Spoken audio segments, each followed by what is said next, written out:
Good afternoon, I think. Yes, it's 12:10. We're a little bit early. I'm Dean Seddon, founder of Maverick, and we're here for War Stories and Cold Calls with my long-time debater and friend, Richard Woods. Good afternoon, Dean. Thank you for having me. Yeah, so I've known Richard for a long time. I don't know whether that's a good thing or a bad thing for him, but Richard, you're founding your new business, sales consultancy business. Yep. Do you want to tell us a little bit about it? Yeah, so just for the record, it's been a long period of knowing you, but we're still here to tell the stories, even the war stories. We'll get to them in a minute. I've recently set up a company called Essless. Essless is a sales consultancy, training and telemarketing company. I think there is a gap in the market that needs to be filled. As in all businesses, they outsource many different things from finance through to marketing, but there's very few companies that are good, that do it the right way, that can do sales, outsource selling. Cool. And some of you who know me will go, my God, Dean has friends who do cold calling, right?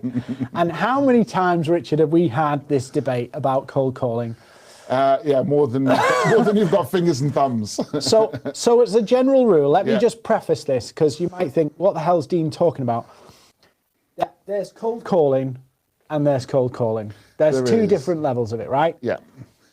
The first one that everyone knows is, in fact, it was made famous by a very bad Welsh program that was called the call centre, where you've got all these people crammed into like a battery farm, headsets on, dialers going crazy, thousands of calls going through, and everyone going about cheap electric, cheap home insurance, cheap this, cheap that, and it was all about kick 'em, hit 'em hard, get through as many calls every day, make sure your durations were such that you weren't too long, but you were quick enough.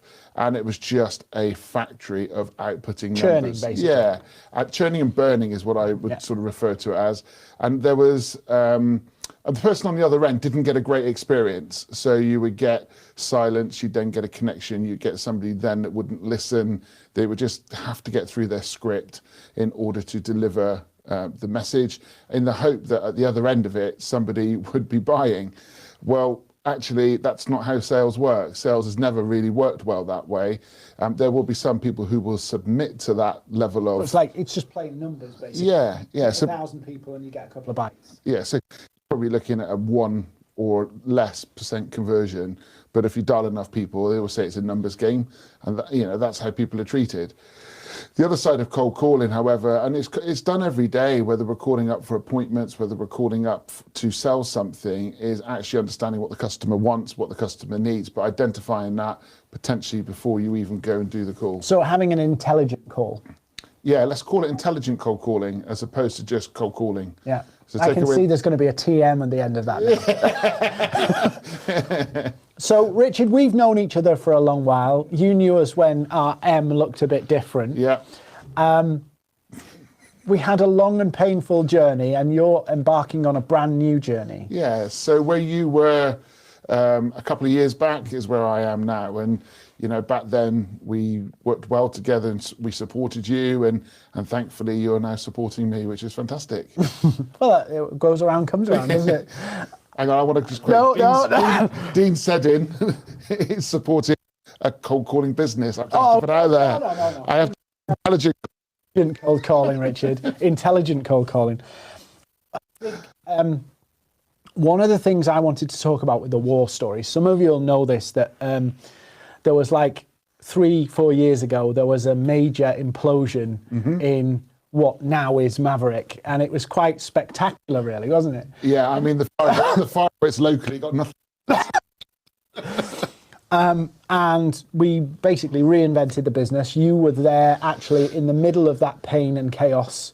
And at one point, you and some others really stood behind me at a difficult point. When I felt like I needed to quit.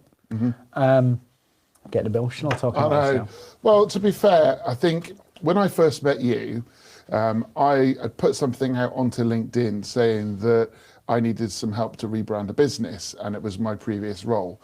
And there was 15 applications that come through, and of the 15, I said, stop, that's enough. I met with you and said person from the other company, and the sizzle was there. But what was clear for all of us, that the brains behind the operation was you. And I'll say that, I won't say it again, but the brains was, okay, I did, it was you. And all through the journey, when we've had our challenges, trying to reinvent the new brand, trying to reach audiences, you've always been very welcoming and supporting. So when the implosion happened, shall we say, it was only right, really, that we stood beside you, supported you, and long may that continue. And we've had some good fun on that along the way, right? Yeah, I think your wedding was quite an interesting one. My wedding. I think we got me and my previous business partner, got exited out of your wedding, I think. Yeah. But no, I mean, Cornish boys know how to have a beer. Coming to business, it is about the sheer will to make something happen. Mm-hmm. If you're watching this and you're going, wherever you are, I mean, COVID has wrecked a load of businesses, and we're now coming to this point where you've got to almost start again.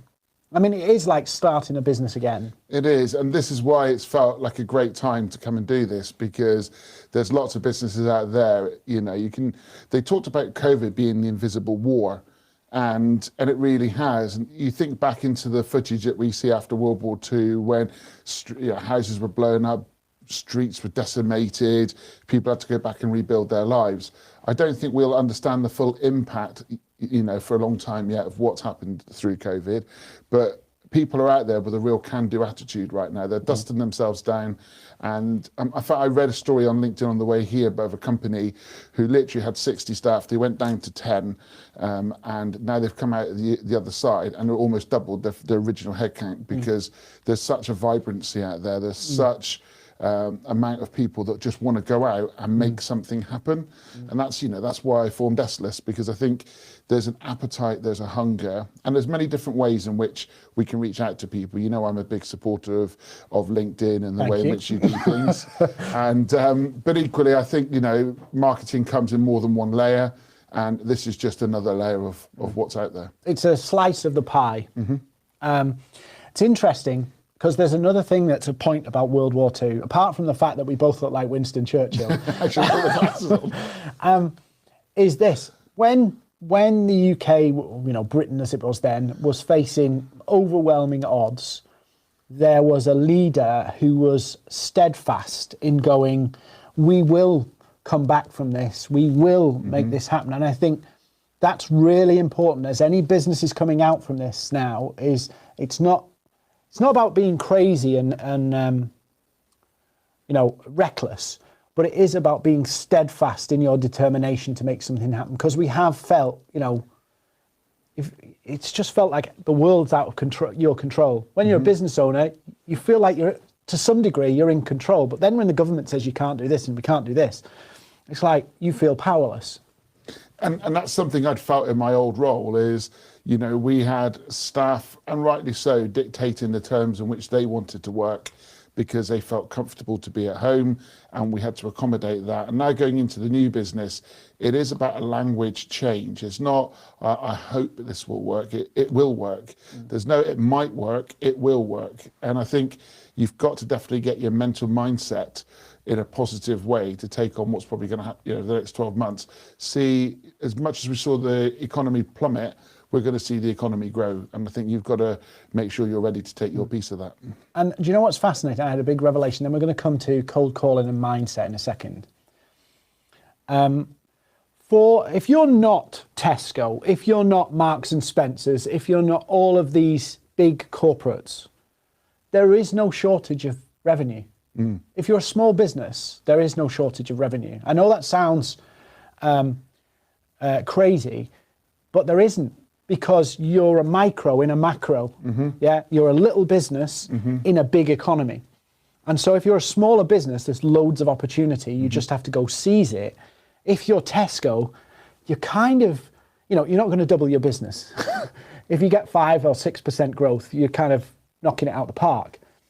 But I do think the limits that we had on businesses, small businesses, have kind of eased up. But you do have to really work a lot harder and be more determined. It's safe to say that there is no 9 to 5 when you run your own business. You know, you have to be there when the business needs you to be there. And that's the difference between, you know, having the micro business in a macro environment, is that you can go out, you can grab all those opportunities if you're willing to put the time in, but also you've got to develop yourself along the way. And that's one thing that we've talked about already today off camera, was how personal development will help take a business to new areas, new growth, and other opportunities. And if you can embrace personal development, go back to the positive mindset, you're on the right track to deliver great business. So, coming to cold calling. So, as you know, I'm a wimp with cold calling, right? Can't take the rejection, all of that stuff. How do you deal with the rejection if you're, you know, it's quite, if you get a lot of no's, it can be quite soul destroying. Yeah, and you've heard the cliche, a no is one step closer to a yes and all of that, but that still doesn't help you. So first thing, you shouldn't get a lot of no's. What should actually happen is, if you're conducting yourself in an intelligent way when you're cold calling, I am going to keep that. My new strapline. If you can conduct yourself the right way over the phone, if you come across with the right manners, the right pace, the right tone, and have the right information in front of you, and you present yourself in a friendly, caring, kind way, obviously it depends on what you're offering, then actually most of the time it's not a no. What it might be is a case of a not now, but it will not be a no. You obviously do get some people though that just decide to scream down the phone at you because they've, you know, something's happened elsewhere and you're just the reason. Yeah, but how many of them should you really get? There shouldn't be a lot, but you can never control a human being's, you know, the time. When you're calling someone, you don't have an appointment time to call them. They're not ready to accept your call. They're not in a place where they go, I'm just going to set these 5 minutes aside or 10 minutes aside because I think a cold call is going to happen. So you're disrupting their day. So what you've got to basically do is understand that straight away before you make the call, is they're not prepped for you. So if you do get somebody who is short-tempered, somebody who's not impressed with your style or just not really in the mood for that call, you've got to accept that it's not personal. It's because something's on their agenda, something they've got to deal with. You don't know what's just hit their email box. You don't know what's just come across their desk. So it's all about the most polite, positive way to finish that call, but maybe finish it with an appointment time that's more suitable to call back. And that way then you're on their agenda and then they're ready for your call. And all the reasons that they might be a bit brash, rude, should hopefully be taken away. So if you are making calls, you know, some people are, that's the route. You know, I've spoken to people and they say they'd love to use LinkedIn, but the company says they're not using LinkedIn. How do you get the customer to give you the time on that call to actually explain what you want to offer? Because, you know, often what they try and do is blast you with information. How do you get people? Because what you really want is a two-way conversation. Of course you do. You don't really want that kind of blah, blah, blah, blah, blah. No, so this is going back to, if you're using dialers, unfortunately, people are just going to blast you with lots and lots of calls. But the way at SLS we intend to do it, and we'll be working through doing it, it's more of a boutique type approach where it'll be more selective. It'll be more about taking the time. You do the research before you make a call. And then also have a diary open. So if this isn't the right time, the most important outcome of that call is to book a time that is suitable. So then when you go back in, as I said just now, they're prepped and ready for you. We also know that it can take more than one contact now. I think I've seen various different slides from one point of contact to 12 points of contact to somebody buying as part of the buying cycle. So it depends again where they're in that buying cycle and where, if somebody before you is offering the same product or service, if they've come in and made a hash of it, then you're not going to get much luck. But if you've got a fair wind and everything's right behind you, you know it's going to be 2 or 3 calls generally before you're going to get that opportunity to ask for the business. And I think you've got to take the pace out of the call, and you've got to allow that people are humans and you've got to treat them that way. They're not data. They're not just a number. They're somebody that deserves quality time, and you've got to make sure it's the right time for them. And they need to see that it's worth their time as well. Of course. And again, one of the courses I offer, Simple Steps to Selling, we talk very much about, you have a good solid introduction, and then you have to seek permission to do a good, what I call exploration. So that's when you start with the open questions, start fact finding that client. You've got to make sure that as you're entering that call, you're always seeking permission to move to the next stage, so that you can then have that two-way conversation, extract the relevant information out that's appropriate for the call, so that later on, if you have got the opportunity then to take that call onto a close, you have got the right product or the right service that matches the client's needs at the time that the client needs them. There's no point, as we've talked about this before, selling ice cream in the middle of Christmas or Christmas trees in the middle of summer. There's just, you've got to make sure your product, your service is at the same time. Do you think where people go wrong with cold calling then? Do you think some people just go wrong because they're under pressure to make a sale? 100%. I think great leaders and great managers will give their sales team the trust and responsibility to deliver. With home working, it's really tough because you've got situations where you're trusting somebody not to be sat there watching daytime TV. Netflix. Well, there is that as well, or Star Trek. You can, however, when we get people back into the office, the trust element, which is what a lot of sales managers and leaders fail to have, is trust in their sales team.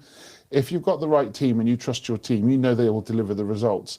And results don't grow every month. You don't get month after month, year after year of growth. You're going to have rise and fall. That's the cycle of sales. So as they're rising, you support them for the rise. You keep them motivated. You give them the support, the trust, and enough rope for them to go off and make as many sales as possible. When the times and you hit the curve and you're coming back down, it's not about kicking them. It's not about beating them. It's not about saying you haven't done enough calls. You haven't closed enough business. What it's actually about is going, what do you need from me to help you get back up on that curve again and start growing? So do you think, because I know a lot of businesses put quotas in, do you think some people end up performing to the quota rather than performing to the result? So a common term is sandbagging in sales. So often what people will do is they'll get to the end of the month and they'll go, well, I've hit my target and I've got 5 deals here. I'll hold on to that because there's no benefit to me putting that in this month. I'll start next month. So I'll sandbag that. And then they dump it into next month. And hey, let's ring the bell, or whatever companies do to celebrate success, because so-and-so... They're trying to knock out, they know they've done a decent month, so they're trying to knock over the numbers to next month because they're not sure about next month. But that impacts the business, because if they got those 5 deals in the month that they were sold for, it would improve the cash flow of the business. The client experience would be better because they won't be waiting. So actually, it's not about what can you do today, what can you do this week. It's how do we incrementally support and grow the business whilst also looking after our clients. And ultimately, you've got to look after your staff first, but your clients are a close second. And without either one of them, it becomes a bit of a challenge.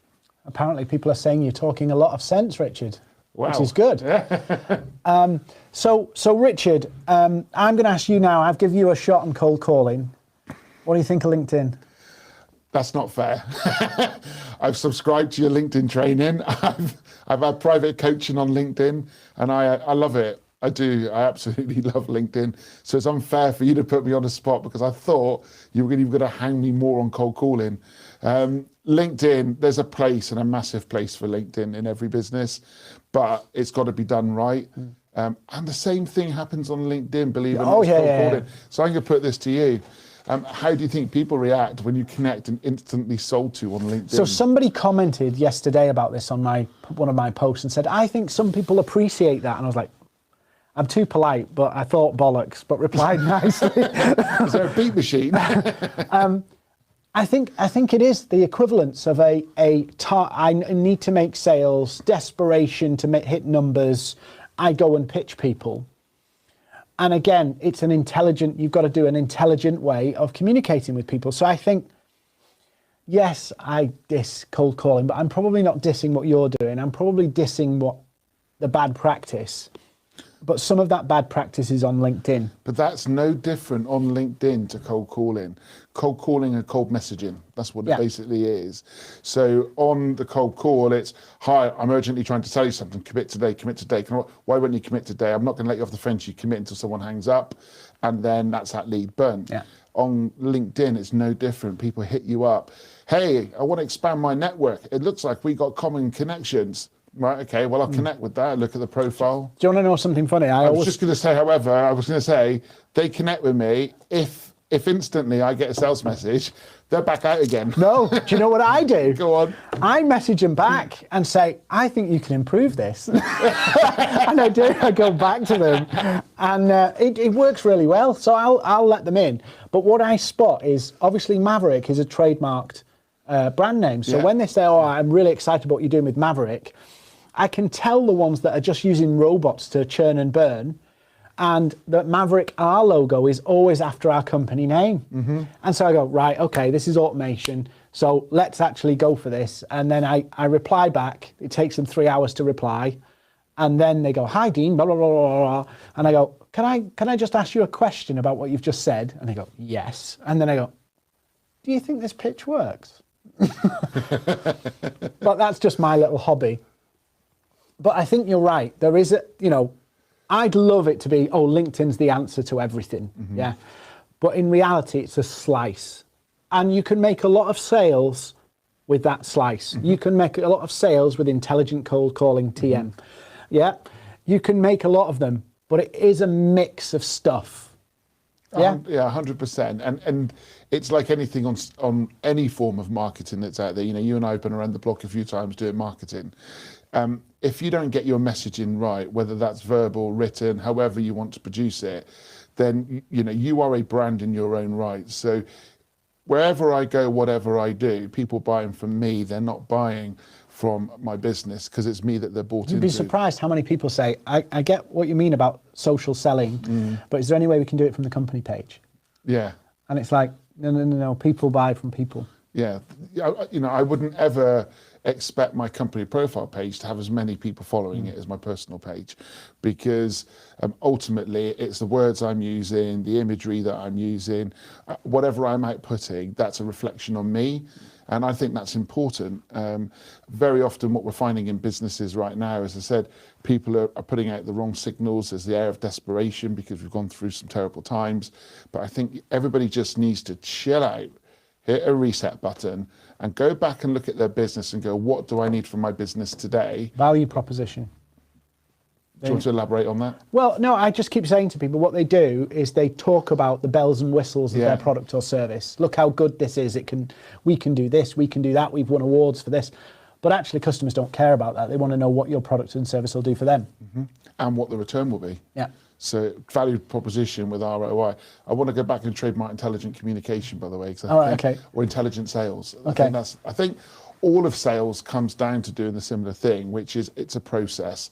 I so often have heard, well, Richard, you're really good at selling. You can sell yourself, you can sell ice cream to customers, you can sell anything. You must be a born salesperson. And I go, absolutely not. I watched somebody else do it, and that person was my dad at the time, and he was awesome at getting people nodding, getting them buying. And I started to adopt a bit of that, and then over the years I've had some training in various different levels. Practice though as well, isn't it? But let's face it, it is nothing new. I'm not, even on my own courses, I'll say it, there's nothing new that you're going to learn. What you're going to do is go back to all the stuff you've forgotten and all the bad practice that you can take away. Because I always say, when in sales as well, people do really well when they join a business, right? Because they're engaging, they're listening to their line manager or leader, boss, whatever.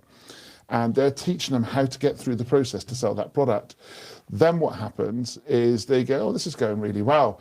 Actually, I'm really busy now, so I'm going to cut a few corners. They cut a few corners, and then, I don't know, 3 months down the line, they hit the sales wall. It's a bit like writer's block or the running wall. And no matter what they do, they cannot get over that wall. And all I say to people is, go back to what made you successful in the beginning. So let's take this right back to basics. What were you doing 3 months ago that you're not doing now? And that is the correct way to try and I think that's what we need to take a look at what's out there now. I think I know where you'll sit on this, right? But I'm going to ask you anyway. So on LinkedIn, there's been a ton of people saying, maybe what we should do is create fake profiles of fake people. And there's tons of them, by the way. One way to spot is check how their head's cropped on their profile pictures. They use AI generated profile pictures. Mm-hmm. And they create these fake profiles to blast people. But I've also heard that some telesales people use different names on their calls because they don't want the flack coming back to them. So there was a guy in my old business, you know him, but I won't name him, had a very distinctive name. And his name was a name that you don't normally hear. So he did used to change his name every now and then because he might be selling for various products or services where there may be a connection somewhere down, in the world where there might be competition connections. So he always used to change his name. It also helped him understand which campaign he was selling because he would do maybe 2 or 3 different ones. I personally don't. I don't think you should be changing your name. I think at the end of the day, if you're out there selling, you're selling yourself again, and you want that person to buy back in you. I get the whole thing about having different profiles on social media, and I think there's 2 reasons why people do it. One is because they obviously want to dupe people, but the second one is they're probably working for an employer, and at that time they don't want to mix their personal social media page with that of this said business because. I'm not talking about. I'm talking about completely random fake picture. Oh, okay. Works. There's tons of them. Yeah, I've also seen lots of catfish type pictures as well. Yeah. Where the salesperson they're selling to, and I know if somebody's watching this, he knows I'm going to be talking about him. He's really slim, good looking, head full of hair, smartly dressed. But Are you on about me? No. But that picture was taken 10 years ago. And people would have a shock if they saw my picture. If I put up me with hair on my head and stuff like that, it would be an absolute shock. And and we also know of a previous person that was very elaborate on their social media. And I think what you've got to bear in mind, what you got to bear in mind in sales, in whether that's social, over the phone, face to face, is you can only keep that up for so long. And actually, if people get to find out the real you've just lost all your credibility. I go back to, you are a brand, and you've got to make sure first and foremost you grow your brand and you make sure that it's identifiable, it's recognizable, it's something that people can trust, and then people will then buy from you. Cool. So maybe I'm not as negative on cold calling as you might think. Intelligent cold calling, I think informed or research, if you're doing the work, then fine. If you're just churning random numbers with no thought process, no nothing, I think that's a bad bit. But I mean, if you've done some research and go, I'd love to talk to you about what we've done, I don't see that as a big deal. No, you've got to make sure your data. So data is the hardest thing to get accurate. And, if you've got great data providers or you're able to create your data and it's really good data, that's half the battle when it comes to cold calling. Because a bit like you do on your LinkedIn, you research your LinkedIn, you'll find somebody that matches a profile that you're looking for before you connect with them. You wouldn't necessarily just go connect. Same on cold calling. You'd be surprised how many people do that. Something you taught me many years ago not to do. If you can get your data right and your data sets, and you've got to work really hard. There are some good data companies out there. There's some that are selling really bad data. If you get it wrong, you might as well just burn the next 20 grand in your pocket because it's just not worth the effort. You've got to make sure your data's right, your data sets are accurate, they're down to the geographical areas, the financials, ins and outs of everything. And if you can find a good data partner, hold on to them. Because so we were looking at a little project earlier, and we'll wrap up with this. We were looking at a little combined project that we're going to kind of play with together, whereby like a multi-channel strategy, looking at particular areas and businesses in particular areas and all of that kind of stuff. And I think there's places where you can merge the two together. So one of the things we've been teaching some of our people, our members and customers, is that it may well be that something starts on LinkedIn and then you get a conversation going, it moves to email, it moves to a video call. They all, something might start on LinkedIn and go somewhere else. But LinkedIn can be a great prodding mechanism as well. If somebody gets busy and they don't reply to your email, you can follow up with them. I would say the great thing about LinkedIn is the cost of LinkedIn's quite low to start making connections. Do you know how many people still complain? I see it on Facebook in some Facebook groups. Sales Navigator's really expensive. And I'm like, what? Really? Yeah. Access to the biggest B2B database in the world? Yeah, and that's the thing. But the reason it's expensive is because it's not used properly. And I will stress, anybody that hasn't been on a Dean Seddon training course really needs to get on one. I'll just plug it for you. I'll buy you a drink thank when you. the pub's open. Because if you don't master LinkedIn, then to get to some markets, that's a really great way. But like you said, marketing is never about one piece of the pie. You've got to combine it. You've got to make sure that the website that you're going to be using or promoting is a good, solid website with great content, regular updated. You've got to make sure your social media is updated. You've got to make sure that your whole branding and your look and your messaging. And I think it's important for businesses to consider every few years refreshing the look and feel of the brand, if still to keep the logo the same, but things like strap lines or variations of how it can look. It's important because your website in particular is your shop window. That's where they find out if you're credible. Can you imagine in the high street, going up in the high street 10, 15 years ago, and you walk past, or say 15, 20 years ago, you walk past a window and in 12 months' time, the window hadn't changed. You know, you wouldn't think to yourself, that's a shop I want to go in because it's never changed. And your website's got to be the same. You've got to be constantly refreshing, updating. I mean, in my previous role, how many websites have you built for me? 3 in 4 years? 3 or 4, yeah. In 4 years, we've had 3 websites, but they're not, the messaging's still similar, but they're always looking a little bit different, so that when people land on it, they go, oh, that's a bit different. So it's very important to keep that messaging good. And just before I go, I have to quickly do a shout out to somebody, because Shane Solomon is in awe of the live business shows as he runs one himself. So he said to me to wish you well today. Cool. And he wants to have a cup of coffee with you. Yeah, Shane, I've not seen you in forever. Yeah. Like 3 years, probably. Probably at the old place. Oh, yeah, the old place. I need to take my pills now. Cool. So, Richard, thanks for coming. No, good to thank catch you. up.